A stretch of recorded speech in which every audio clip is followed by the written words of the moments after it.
sitting in for Prince Apollo taliwo amachago lwalero nga nchaziza omugenyi agenda kwogera ku nsonga ekukwatako nnyo oluusi ebintu ebimu temubirowoozako naye nga bibeera bitwetolodde. Agenda kuba nga ayogera ku nsonga za kansa naddala mu baana. Kansa tumanyi bwabeera mu basajja bakulu, abeera mu basajja bamuzeeyi, simanyi prostate cancer, simanyi bitya. Kansa w'abaana gyali agenda kubiba nga abitugamba ava kuki kijja kitya nti abaana ataye bato bafunye kansa era tukoze kiti okubataasa. Ensonga ezimutambuzizza mu mpewo muno ku makya kuno ajje abe ng'ayogera naawe.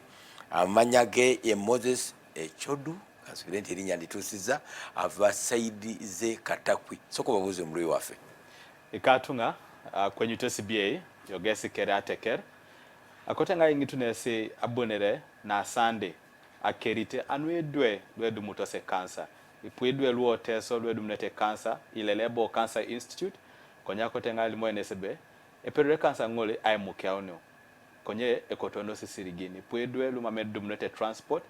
so nesa yanga otengone anerkedesi ay lipesi abonera kerite na sande yoga kere kati abo bajuma siko bagamba yes omwana weka ba Captain Mike mukolawe amba yes negwe wakuno ate tutegedde mu kigambo na kimu n'abantu bano tubebaze ebigenda kwogera kaje obudde webuli naye people kubanga olina olulimi lwo ate noyiga n'olulala ate nenzo musanga n'olunyakola alumanyi nga n'olusoga alumanyi agenda kwogera mu Luganda naye angambye bwe lugula ajja kubanga adda mu Luzungu no problem. Kati kibagambe gwani ovuddewa oyagala ki kati nga ffena tuwuliziganya kubanga ffe tukolera mu Luganda. Ensula banyabo ne basebo owulidde amanya bampita Moses Echodu era nva Katakwi oba gye wandiise Teso ne Ssaabasajja yasiima nnyo nandeka nkulire mu Buganda era nakulira mu Kyebando Kisalosalo awo mukamu ekyomu back in 2000 munakulira so Luganda ndutegeera mukko lulungi luzibu nkola ne Uganda Child Cancer Foundation ekitongole ekiri mu makati ga Uganda Cancer Institute era nga ekitongole si kya government wabula ekitongole kyowanigambye ekisabiriza abantu okuyamba abantu abalala.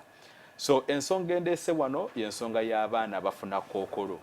era abaana bangi nnyo abafuna kookolo nsobola okugamba nti nno osanga nti ne bebi ow'ennaku nga 5 ayina kookolo. So y'ensonga esinza okutuleeta wano naddala okwogera ku nsonga ezikwatagana ne Childhood Cancer Color Run egenda obeerawo ku Sunday era mu Uganda Cancer Institute e Mulago. Ensonga ekutambuza ndala era ogenda gyogerako. Yes sebo. Naye ekigambo ekyo wano mu Luganda bagenze bakyusa ebigambo bingi nnyo. Yes sebo. N'ekyakookolo ekyo ndoza twandikifunidde ojja kubagamba bwe naatula mu meeting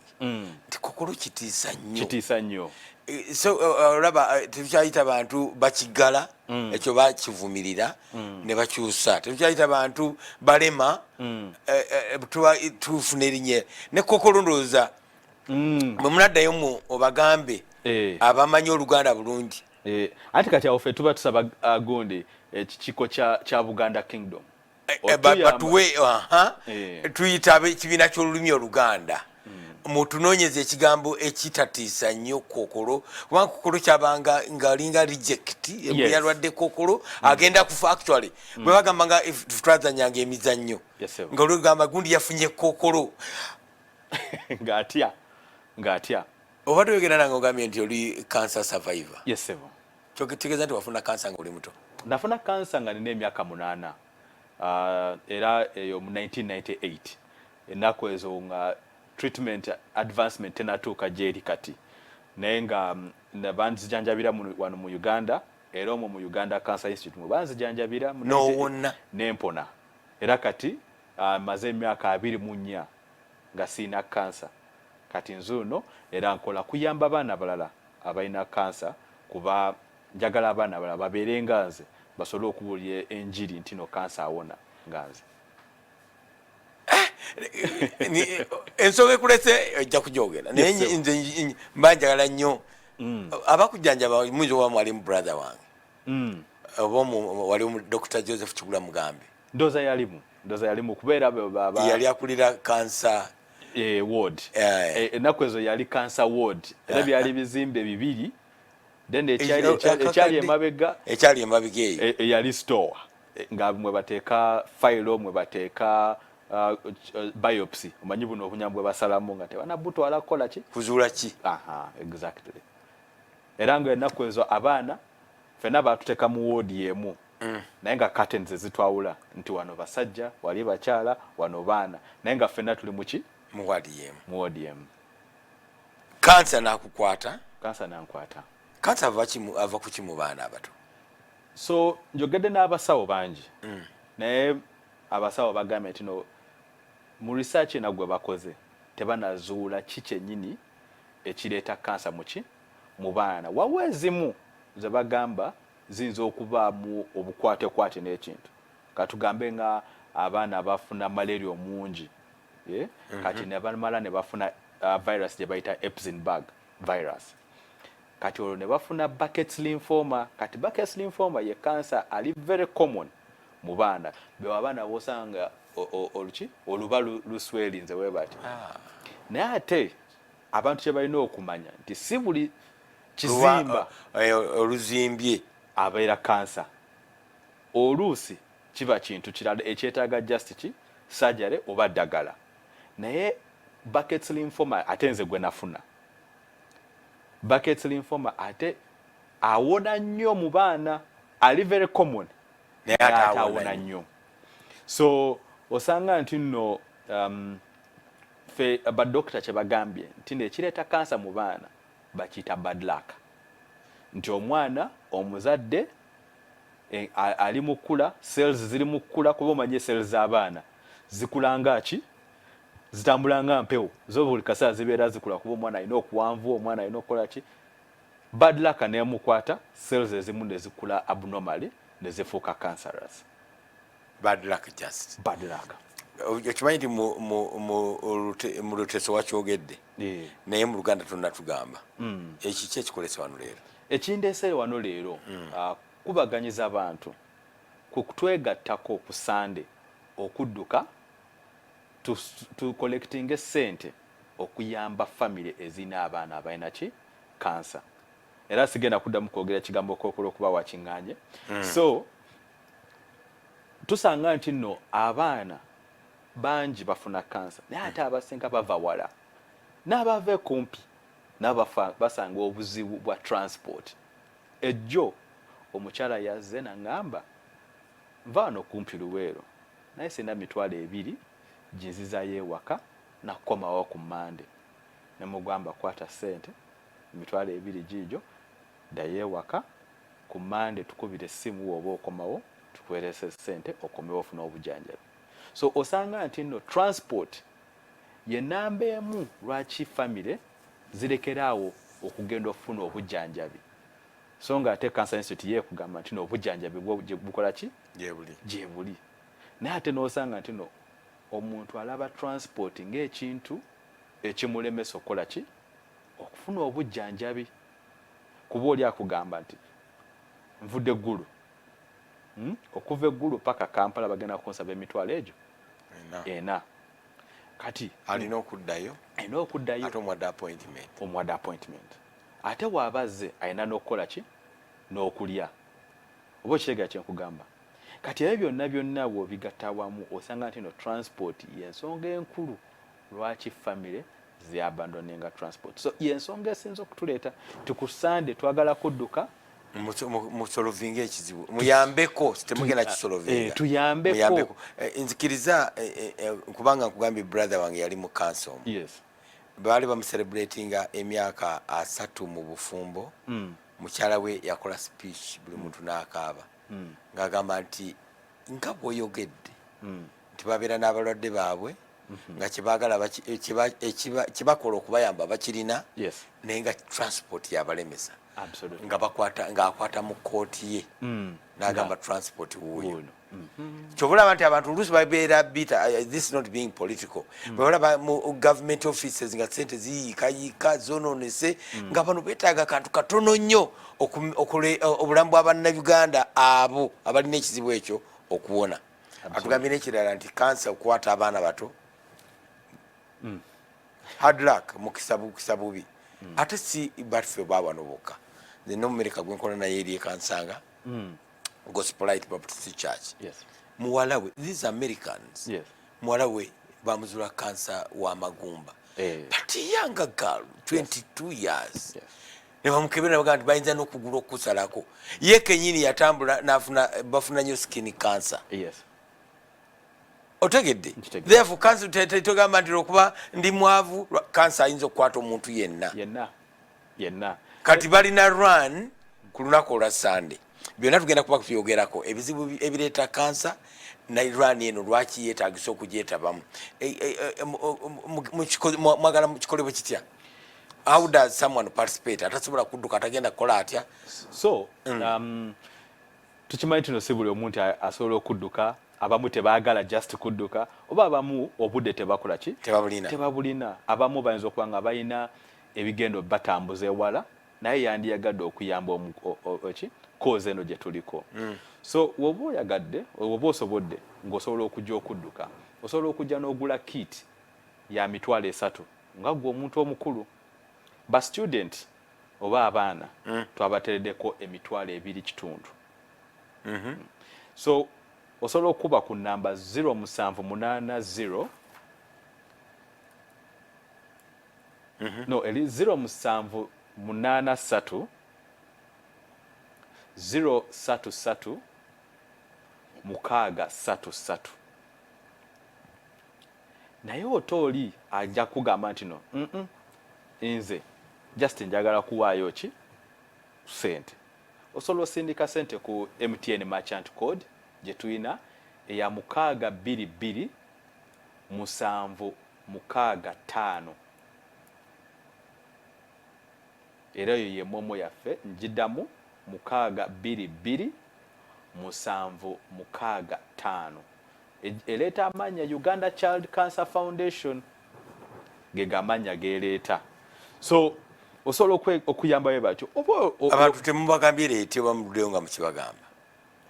Tugezezzaako nnyo okubatuukirira era neyanza nnyo Salt TV yagenda neyo twali tumanyi tujja kujja weeks 2 ng'eyo ne batugamba wetugamba weeks 2 eyo abantu bajja kukola ki kwekwasa oba okwerabira nga woomanya ennaku zino buli omu anoonya akasente ak'okulya ne bagamba katuba hosting mu wiiki esembayo kuba at least awo abantu kibajja kusigala kiri matuuga. So leka nange mbakubira omulanga tuyogera naawe gwe omulokole natali mulokole ali ku Source TV this morning batugambye nti abaana abato abantu abakulu kansera nabo bamulina mungi ne kati ensonga emutambuzizza Moses Echudu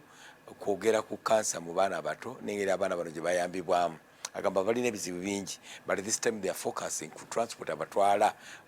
okujjanjabibwa.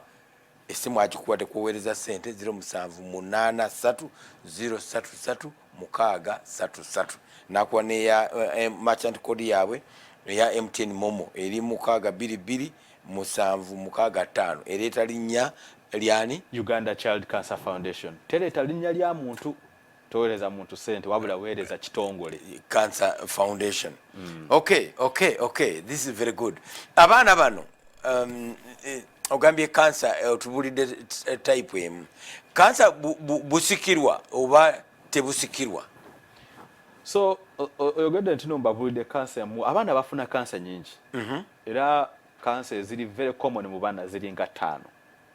Oyina Burkitt's lymphoma eyo gye nafuna ekizimba ku luba oba lymph nodes. Tulina cancer w'omusaayi ate oyo naye ali very common naye ate naye awona nnyo mu baana. Tulina cancer w'amaaso. Buli kyoyogera ng'ogamba therefore tebakugamba nga nti omwana afunye cancer n'otandika kukaaba. Muganda wange kankubuulire tulina abazadde abava eri ne babagamba omwana we alina cancer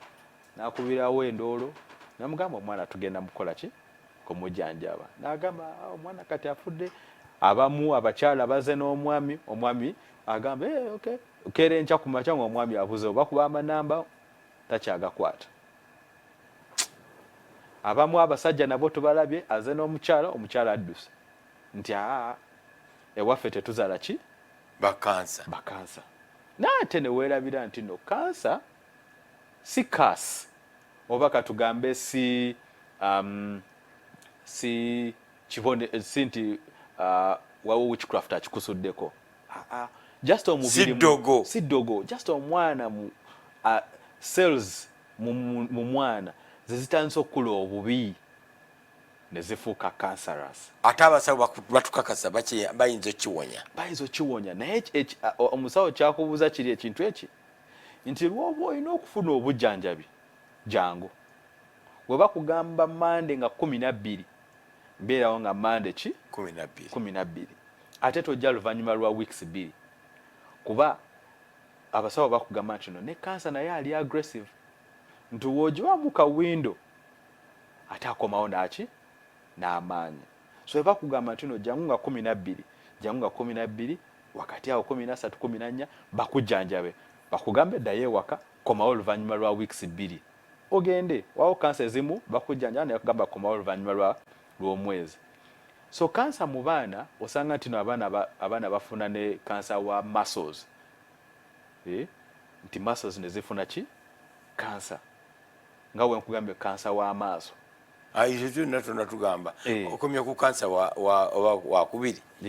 kati tulina kansa wa buckets ono gwolaba ekizimba balaba nnyo nga bazimba ekintu ekyo bakyawula kitya ku mumps. So kati okwawula mu mumps kyobalaba nti obusawo akugamba jangu tukole ki ogende w'omusawo tukukebere naye ate obuzibu bwe tusanga ebiseera ebisinga oli alabye omwana avudde mu mbeera omwana yali adduka ennyo omwana kati afuuse docile omwana yali awandika obulungi kati awandika bubi omwana yali ali very bright kati ate takyali bright nnyo ekiri awo omwana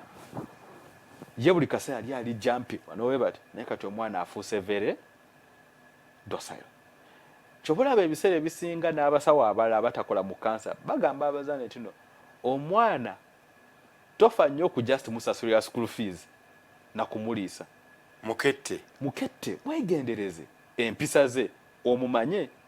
nti kati wolaba ntino kati kati aliwe bati ngamanya waawe ekikola ki ekikyuseemu kuba omwana ye tajja kusobola kukola ki kugamba ki kyennyini naye gwe ng'omuzadde osobola okukola ki osobola okiraba manya omubiri gw'omwana wo omwana abadde omweru lwaki atandise okukola ki okuddugala omwana abadde alabika bulungi lwaki akabuto katandise okuzimba okitegedde. So yensonga gye tusingira ddala ripooti abazaala abasinga bulaba ripooti emboko ng'evaayo zinakina muwala wange yali ng'akulembera then atuka mu P5 all of a sudden n'asemba okitegeera n'asemba n'ettaamu ey'okubiri ekyo nemanya nti waliwo ekikyamu nemukyusa essomero n'ava mu boarding n'adda awaka n'addamu n'akulembera. It's very interesting. Abazadde bagamba tujjayo mbooko sooka okette what is happening what happened. Ate kyekyo obuzibu kye tulina lwakubanga emirimu gitusindise nnyo okunoonya ssente omwana embeera weekyukamu katini ajeyo sapatu ajeyo embooko tonnaba kwetegeeza omwana kiki ekikyuseemu nti omwana abadde alina flat tummy ate kati akabuto kazimbye omwana abadde olina olubuto oluba oluli flat ate kati luzimbye omwana atandise buli kaseera akugamba alina headache daddi nina headache omujjanjabye nawe tontawaanya genda mugula bukerenda genda ogule panado naye anywedde panado enkyakomyewo nina headache okitegeera omwana akolapsinze era azemu n'akolapsing abadde atambule bulungi atandise okukola ki okugwagwago ayimirira eddakiika 2 agudde ekigo omuzadde tokubanga oli observant omuzadde otandise okugamba omwana ono agudde ensimbu bamuloze kumba omwana omubiri gufunye ekyekyanze oba kitegeera kyenkugamba bulungi. So ebiseera ebisinga abasawo bakugamba nti no gwe ng'omuzadde manya omwana wo oba kitegeera banga omustadinga kuba wali omuzaala wakiteeka mu plan ntino njagala ki omwana njagala omwana ate kati omuzadde omulekedde ani abadde akunyumiza ennyo takyakunyumiza ate olaba kyekyo ekizibu kye tulina tino lwakuba ffe tuli bakulu omwana wajja okunyuma naawe nkooye omwana muweemu eddakiika 10 ezo eddakiika 10 tomanyi kyekitegeeza mu mwana nti amawulire ogatadde ebbali Moses aze ayagala okwogera naawe omwadde obudde bwo ayogera naawe eddakiika 10 akubulira nti mbaddeyo bati ku ssomero kino kibaddewo nabadde ndi awo nagenze nene sigama ku kisenge ate nagenze olaba nga ki nga skiini yeepiirinze kati awo nga naawe otandika okwebuuza ate kiki ekibaddewo omwana bulijjo abadde afunebwa ne liwona mu nnaku 2 kati ate olaba amaze wiiki emu ebyo byonna biva mu kukola kubanga omwana amanye okunuubuka olweggulo nga wakatse ku makya nga butandise okuddugala enkeera abaana aba nga buvudde nako tali nga fe omuntu omukulu nobeerawo noyagala n'okunoonya kati bw'ogenda olaba mwana notokistadinga tirina ebbwanga liganya okuwona okitegeera so olina okwetegereza omwana wo n'omumanya so abaana bangi bafuna ki kansa era WHO mu nnoonyereza yaabwe bagamba mu Uganda omwaka abaana abafuna kansa balinga mu 13,000 naye ate abazuulibwamu kansa kyetutegeeza wano ntino abo abeesitudde ne bagenda mu ddwaliro ne babakebera ne bazuula ntino balinamu kansa bali 7 ku 13,000 kati 2,300 baliriddawa omwana afiiridde eyo tetumanyi mwana bamuloze ettalo tama ne lizimba akabuto kazimbye n'afa so nga ate omwana oyo yandibadde akola ki afuna obujjanjabi n'addayo n'asoma n'afuuka omuntu ow'obuvunaanyizibwa mu society. Ono Moses kyakulabirako kyennyini agamba tulwadde yabufuna obwo kansa oyo ow'ettama yalina technical term gy'akozesa Burkitt's lymphoma naye yagenda mu ddwaliro ne bamujjanjaba era n'abeera bulungi. Ddamu tubulire ebika bya kansa bikwata ogambye bibanga 5. Tulina kansa wa Burkitt's lymphoma, tulina kansa w'omusaayi, tulina kansa w'amaaso, tulina kansa wa muscles, then tulina kansa wa liver. Kati zeze ziri very common mu baana, very common. Liver bibadde kyati era muganda wange sisobola kubuulira ne mu baana era naye wona mangu nga zirindira bwajogeddeko ne kansa wa kidney kati ezo zonna kansa ezo tuzikola ki bw'otokizuula omwana agenze naye kirigenda ne ku kansa w'abakulu bw'abeera identified mangu awona mangu bw'alwawa abamuzibu kati ate enjawukana wakati w'abaana n'abakulu nti omwana wetumuzuula mu kansa mu stage 3 oba stage 4 omwana oyo nayita mu treatment yenna omwana oyo awona chances ze ez'okuwona ziri very high okusinga kuki ku mukulu. Omanyi lwaki? Kuba cells z'omwana zikula ziri aggressive zikkiriza ne zikamba tulwanyisa ono gayo ono kansa ono tumujofe tusigale nga tukola ki atuchapa naye ate kati ffe mu bakulu naawe wetadde mu bakulu kama wange kati nange mu myaka 3 mu bakulu olaba nti no cells zaffe nga bwe tukula ziba ziweddeyo ziba zigwayo zigwererayo okiraba akasigaddemu kakulwanyisa kubeera nga oli mulamu kati bwefuna ekirwadde ekyamaanyi ekikukangamu awo oba tosobola kulwana so bolaba nti no abakulu Cancer Institute ebagamba ebiseera ebisinga siti ebiseera ebisinga wabula buli kaseera nti bambi genda obeere nga weekola ki weekebeza omanyi nga bwe twamanyiza okwekebeza buli luvannyuma lw'emyezi 6 nti no tugende tukebeze kamukenenya ka HIV ne kansa kwe twagala tubeere nga mukola sinti buli luvannyuma lwa myezi 6 none wakira omwaka emyaka 2 kati nga mu bakyala kansa wa mu nabaana ogenda cancer institute ne bazuula nti no tewali kansa naye waliwo obuyinza okujja balina kye bayita pap smear kye basiigayo ne bakugamba komawo oluvannyuma lw'emyaka tulabe 2 we batyo sinti buli kaseera ogenda kukola ki kugenda naye bagamba jangu okay tuddayo ku baana abaana baffe balwala abaana baffe bakwatibwa kansa abaana olina okubanga nkuddiramu byagambye kansa tali mu bantu bakulu bokka ekiri ekyakokolo kitiisa nnyo kyekiddusa abakyala ne baleka abaana babe mu malwaliro kyekiddusa abaami ne baleka n'obufumbo siyo yo siddayo mukyala wa bisiraani yazaalidde kokolo tugamba abekibiina ky'olulimi oluganda mutunoonyeza ekigambo nga mwanoonya Nalubiri netutegeera nti ye sickle cells kati tufune ekivunula kansa ekitali kokolo twamanyanga kitegeeza kufa kubeera akakokolo ofuuse outcast ogenda kufa no tekiri kyali bwe kityo ye bujulizi bwennyini bulaga nti kansa bamujjanjaba kansa naawona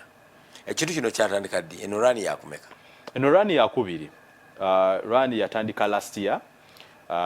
mu May wa last year era abantu 1,000 bajja ne badduka era guno omwaka era netugamba katuddemu tomanya era kati nga bwe nkugambira abantu kumpi 500 bamaze okwewandiisa era kati ndowooza wengendo tuukira ng'era abala bakoze ki beewandisiza so damu ogabe enamba abagala okwewandiisa zino ze bakuba kuba ku namba 073 033 033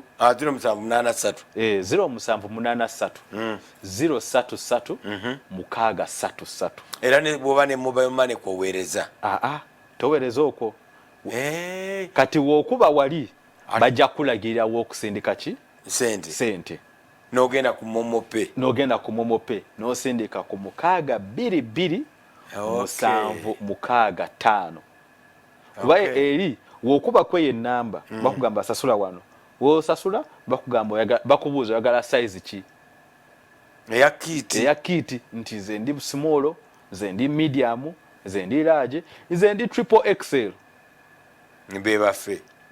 agoli wa XL awo nera abantu batubuuza watifu sobola kudduka tubagamba abagenda okutambula nabo be bangi naye buli omu atunuulidde ekintu kimu sente zivaamu okuyamba abaana abo ekyo ensonga ginyonyodde bulungi abaana bayagala okujjanjabwa katonda abayambye mami akitegedde nti omwana we alina kansa naye ate entambula emuleeta mu ddwaliro from nakasongola from gulu from katakwi from Moroto awumpise uyise katakwi ekubu balikola sebo kati terikyataka tetumanyimu ebipotolo bye mwogerako wano balikola naye ampu nyingi nnyo ogenda ovaamu nga weetaaga shoka buzoba mpya kasi ovugisa ekiralu ky'e Kampala naye bwobanga ovuze nga otegedde ekubo bakugamba ampu kendeeza osobola okutuuka bulungi ovudde kidepo oze mulago bagambye omwana alina kansa tolina relative gomanyi mu kibuga gyogenda kuleka mwana olina okutambula oddeyo ekidepo oddeyo Kalangala oddeyo ebushenyi enange baniroza ekabaale banirozeeyo mu nsozi z'ekabaale oba embalala kakati wano ekibalese wano si kuyamba balina no abalina Mukama Katonda tumwebaza olw'ekisa kyeyabawa naye bazze wano olwabo abatalina si ddagala obujjanjabi omulago gye buli gavumenti egulira Cancer Institute eddagala naye transport okuva eka okujja mu ddwaliro okuva mu ddwaliro okuddayo eka wewali obuzibu awo ate onaalumirirwa kubanga nakiyitamu nempona so wali obeera kyebando gwe kyali nga kyangu otambulawo kati awo nga maama oluusi antambuza ku mugongo gwe kuntwala muki ng'olina emyaka emikulu olwo nga n'emyaka 8 nga tukyasobola kutambula olwo kati awo jjukira bali banongoosezza omugongo kuba nayina katugambe era bad luck nafuna bad luck ya mirundi 2 nti nafuna cancer naate backbone mu backbone mulimu obugombagomba obugata backbone bumanyi kati akamu kali katandise okuvunda kati nga balina okukola ki nga balina osooka okumakinga sure tino bakajjamu banongoose bakyuse bateekewo ekintu ekirala awo kati awo nenfuuka paralyzed okuva kulyoduka wano emisinde nati kati awo abasawo ne bagenda ne bankwatakwatamu awo luvannyuma lw'omwaka gumu n'ekitundu neeterera neziramu okuzanya akapiira nga ekyalo kyonna ekyekyebando nsooba central bahayo mwonna nga mweteetalire omwo naye nga balonda ne bagamba nti omwana wa gundi agenda ate babyangu mangu bamuloze kirwa ekyasooka backbone yeyasooka kati tuba tumaliza oba nayo yali kansa yali agireese abasawo bagamba ebyo ebibiri tebiri ki tebikwatagana tebiri related kiki akagumba ako kalwala kiki kati mulina mukyuma simanyi nange tebabagana okumbuulira naye nga kati ate eno operation bagikolera Nsambya St Joseph's omusawo bakugjamu akagumba omusawo baali bamuyita Mwami Tamale yanzijanjaba ne bajjamu akagumba ako akaali katandise okuvunda ne ba replacinga era nambala pain yali nene nnyo nga tebanakizuula pain nga tebanakizuula teyaliiwo naye nga okugulu kwa ddyo kwa kkono nga tekukola ki tekutuuka wansi nga buli okubanga kanaatera okutuuka wansi akavaayo kanaatera otuuka wansi akavaayo so ne tugenda ensanywe ne bakebera ne bagamba omwana tukoze x-ray tuzudde ntino backbone walio ki obuzibu tusobola okumujja tusobola omukuba empiso naye eddagala lijja kumala akaseera okukola ki okutuuka kuba eddagala lyalina okuva US jjukira ennaku ezo mu 98 ng'ebintu okuva US okutuuka nga si byangu ne bagamba option ey'okubiri kumusala ejja okukola ki okuwangwa ate kuba ate wetulinda eddagala kino kivunda kyeyongerayo ate liyinza okutuuka ng'omwana takyasobola n'okukola ki n'okutambula maama n'agamba omanyi mumusale n'agamba naye ate ayinza ofuuka paralyzed n'agamba ate owa ye option gye tusigazaawo ne basala ennaku ezo ng'ate maama asoma yali asomera mu Nsambya obwa lab technology bambi kati ne bansala akasente mwakajjawa ate akasente kisa kya mukama okitegeera kati we bamala okunsala weeks 2 twamumala mu Nsambya ekyayamba nti maama yali asoma nga bwakolera muki mu Nsambya kati ne bagamba ono ki ono staff katuyambe omwana we mukama yebazibwe amiina so era omuntu wagamba nti no mukama taliiyo mugamba gwe towayita tomanyi kkubo lyentambudde kutuuka wendi era ndeka mbeere ne mukama grace of God kisa kya mukama kyokka kyekiba kikutambuza kyekikuyisaawo paka awo ne bakujjanjaba n'owona ne banzijanjaba nenfuka paralyzed myezi 3 nga ndi paralyzed wano we bansu n'omusaayi biki siwulira nomanyi otugenda kulemala twaddayo ne bagamba katugende mu physiotherapy tukola physiotherapy amagulu ne gakola ki ne gaddamu okuwulira kutambula naddamu ate buto kwavula nga mpavula netandika otambuza ebiki emiggo ne banteekako biseminti kukola ki ku stretching amagulu na muscles zakola ki zaali zifuuse tight ne zisigala nga zikyaliyo bwezityo naye twebaza mukama nti twaddamu okuwulira bulungi ntandika otambula eyali atambuza emiti sigazako gumu natandika ozanya emipiira natandika okulinya emiti okunoga fene n'emiyembe mu kyebando omwo era lumu nga womanya era ebintu by'abaana lumu faamu twagenda mu faamu ya guavas awo amapeera naye twagenda mu faamu y'omuzeeyi omulala nga ffe tugenze just kulyawo twagenda okulaba omuzeeyi atugoba eri ate eri side emu nga taibu agamba ndabye omusota kati ate no mwina okudduka nanyini faamu eno mwina okudduka omusota. What do you do? Mwakola mutya? Twadduka eno side ne tuttuka mu kidiba ekya clay ekibibira dangerous. Kati ate nga tudduka weba tinde tudduka ne tugenda kati ennaku ezo era ennaku ez'ebibanda twasanga tapu eyali enzigulawo ne tunaaba ebigere ne tukyusa ne tujjamu amasaati ne tukyusa ne tutula nga tulaba ki sinema so that oli owa faamu wajja tabategeera kitegedde awo faamu ekyali eyo faamu kati bagizimbamu gundi store. We have lost ebintu abaana gye babeeranga all the time. Okay, mbadde njagala statement ddamu abantu bajjukize ekikulese wano ate ogenda kukikola mu nnimi 3 kana akoluzungu oyinza okukasala muno katekane ku social media nekaba nga katambula to other people abatayogera lulimi lwetwogera kakati ate nabe katakwina abo baddiremu obagambe kansa akwata abaana byonna ebyo njagala biddemu mu nnimi 3. So ekindese wano kubasaba mutwegatteko ku lunaku olwa Sunday eno wiiki ku Sunday wali eri emulago ku Uganda Cancer Institute mujje mutwegatteko tudduke olw'abaana abayina kansa era nga abakulu emijoozi gya mitwalo 3 abaana emijoozi gya mitwalo 2.5 kuba ku namba 078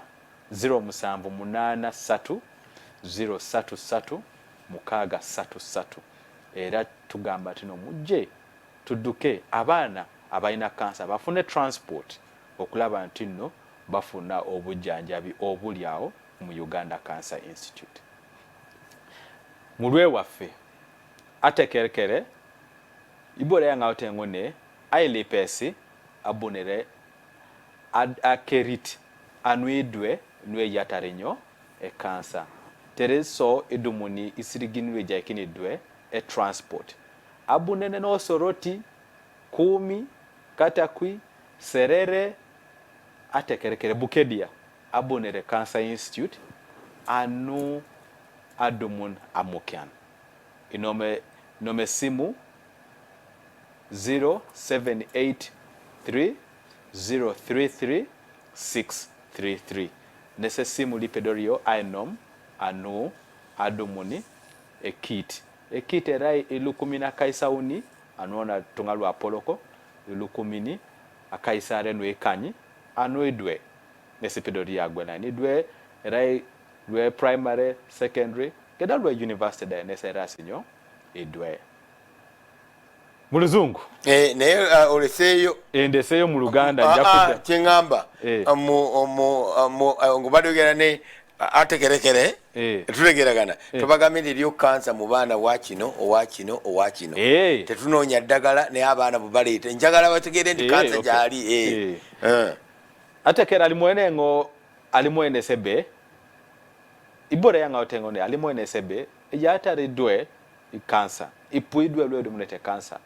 era kansa idumunyo kansa lwa le koku ote ne apolone nesa kansa la jata rengo kolo iche jata de kansa la okoto kansa la muscles kansa la iukoi kansa la konye so kansa epuidwe lwe dumunete kansas lwe rasi different konye awona pedora emukaunyo ane ibujo mulago Cancer Institute nese jamukyan so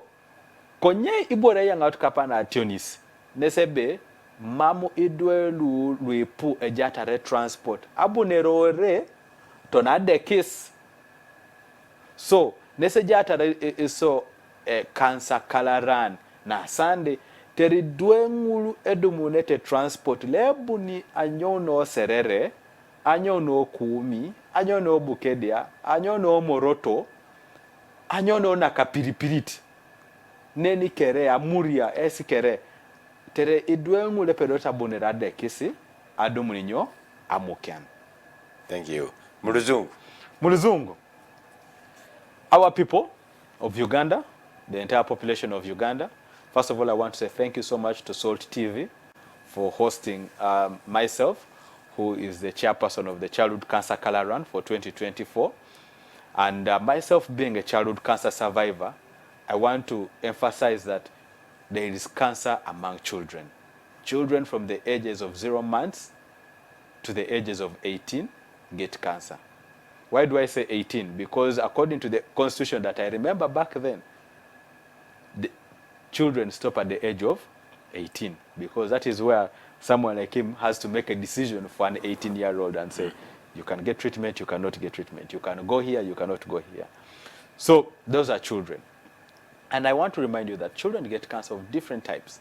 We have Burkitt's lymphoma, where you see children with lymph nodes that are swollen. But please note that not all swellings are cancerous. But also, I want to tell you that there are cancers of the liver, cancers of the kidney, cancers of the eye, cancers of the muscle, cancers of the blood among children. But importantly, these cancers are curable, very curable, if we adhere to treatment. I adhere to my treatment through the entire course of the journey. And here I am 24 years later. I do several other things as my work life, but volunteering with cancer is what gives me so much joy, because I get to be impactful in a family or in a person. So what has brought me here today is to call upon each and every one of you who is able-bodied and who is willing and who wants to be part of this, that you come and join us on Sunday for the Childhood Cancer Color Run. Why are we doing this? We're doing this to be able to raise funds to support these families who are having a child who has cancer with transport, because the Uganda Cancer Institute has all the medication and all the treatment. But the transport is the number one reason as to why families abandon treatment. Because someone is looking at, I have to spend close to 80,000 coming from Kotido,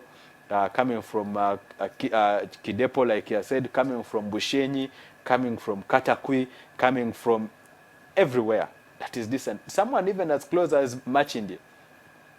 will tell you that I do not have that 10,000, 5,000 to put my child on the border. We go to Mulago, 5,000 for us to go back. But we want to say that if we can be able to help, because we cannot eliminate this problem, but if we can help these families to meet some of these challenges of transport, and they are able to adhere to treatment, then perhaps our chances of seeing more children surviving cancer will improve as the years go on. This is our second edition of the Childhood Cancer Color Run,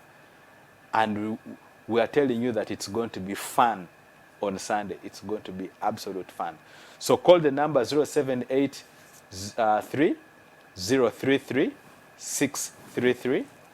to order for your kit. They will tell you how to pay. You can pay on the MTN merchant code, which is 622765. And the name that comes there is Uganda Child Cancer Foundation. Do you have offices? The offices are located at the heart of Uganda Cancer Institute. So when you come to the Uganda Cancer Institute, you ask for where the cancer run is. They will just direct you. Okay, kidde mu Luganda ekyo mulina office we mutula abantu abamu bagala kulaba nti bano batula wano nalo katandika okukolagana nabo kuba obufere bungi bufere bungi yes. So woba oyagadde gwe nga gwe okugenda okukima kit osobola ogenda mu makati ga Uganda Cancer Institute omwo ng'ojja okusanga offices. W'otuuka ku gate buuza kansarani batuddewa ojja laba ne asikale kennyini ajja kutambuza gwe nga gwe akutuuse awali abantu abatunda kiti ezo. Omulamwa mulungi bagamba nti gwalinawo kyolina Katonda akyakuwadde omukisa tonafuna mwana alina kansa naye eyinza okuba jjajjaawo, eyinza okuba kisengaawo, eyinza okubaawo taatawo omuto, eyinza okubeerawo mukwano gwo, mwana wa mukwano gwo, nga transport yeka yagenda okuwalemesa obujjanjabi. Atukakasa eddagala gye liri mu bungi emulago, naye transport abatuusaayo gyemisinde gino gye bagendamu bagikola omulundi ogusooka. Mbadde surprised agambye nti abantu bajjanga 1,000 kati okwewandisa kugenda maaso mu 1,000 baayitamu dda. Twagala abantu bangiko bafune ssente. Bano abali mu kya kansa babadde nakyo ebbanga ddene, omulwadde atuuka bw'atuuka ne bamuwa obuyambi obw'entambula okuba nga bamuleeta. Okay? Waliwo ekirala kyoyagala okuba nga akatalekeka ukalinayo? Akatalekeka nti kansa mu baana awona. Keko kyenjagala buli omu akisigaze mu mutima ge nti kansa mu baana akola ki? Awona. Naye ate nsaba nti nga wetugezaako okunoonya ensonga za transport, bambi nammwe aba bus company wemba musobodde nga musobola okutuwandisa ne mugamba ku ntebe 64 ze tulinawo tusobola obbawaayo entebe 4. Mwali wanikidde bus companies? Twali tulina partnership nabo mu buseera bya covid, naye partnership eyo nabo ne bagamba naffe embeera ekoze eki ekalubye nga era covid weyagira. Naye tugenda okulaba engeri y'okukola ki, y'okulaba nti no tugezaako okuddamu okutula nabo tulabe nti n'ensonga zino zitukola ki tuzitunulamu. So woba oli eyo ng'olaba nti n'osobola okuyamba eno ensonga. That's a beautiful idea. Oba olaba nti n'osobola okuyamba eno ensonga, bambi kola ki tuyambe. Agambye kiti ya mitwalo 3 nayenza okuba nga Katonda ayogera nayo kakati ng'akugambye nti baweereze million 5, ng'akugambye weereze emitwalo 5, ng'akugambye weereze emitwalo 10. Momo yaabwe eri 622765, merchant code yaabwe 622765. Ate omanyi bw'ogenda ku Momo oba oyagala okusasula ekiri ku Momo onyiga *165 nekulagirira *165 nekulagirira ebiddako nobanga obeera osukuluma ogenda kusibula abalabi baffe. Bantu bange njagala okusooka okwebaliza ddala ekitongole kya Salt Media omusumba Aloysius Bugingo n'omusumba Aloysius Bugingo olw'okutuwa akaseera kano okwogera eri eggwanga ku nsonga zino eza childhood cancer ne childhood cancer color run egenda kubeerawo ku Sunday. Era naawe njagala okwebaza kubeera bagamba nti nno omugenyi abeera as good as the host. Era neyanziza nnyo neyanzinge abantu baffe neyanziza nnyo olw'okumpa obudde bwammwe okumpuliriza nga njogera ku bintu ebitukwatako ffenna nga abatuuze ba Uganda era nga ffenna nga abantu abali mu nsi ya Mukama. Njagala okubajjukiza nti cancer run eriyo ku Sunday. Etandika ku saa 12 ez'okumakya. Basisinkana Mulago Cancer Institute. Olaba tekirimu bufere bwonna. Twagitadde mu makati ga Cancer Institute. Abantu balabe n'okulaba. Okitegeera. Abalwadde gye bali. Era n'abalwadde by the way ku nnaku ezo abalwadde bajja ne bakuba engalo kwebaza abantu abakola ki ababaze okudduka. So nga nsembyayo mugenda kudduka kilomita mmeka? Mulimu kilomita 2. Mulimu abajja okudduka oba okutambula kilomita 5, mulimu abajja okudduka oba okutambula kilomita 10. Era Uganda Police yatugambye dda nti no security weeri. Route ogitegerera wali ng'otuuse? Route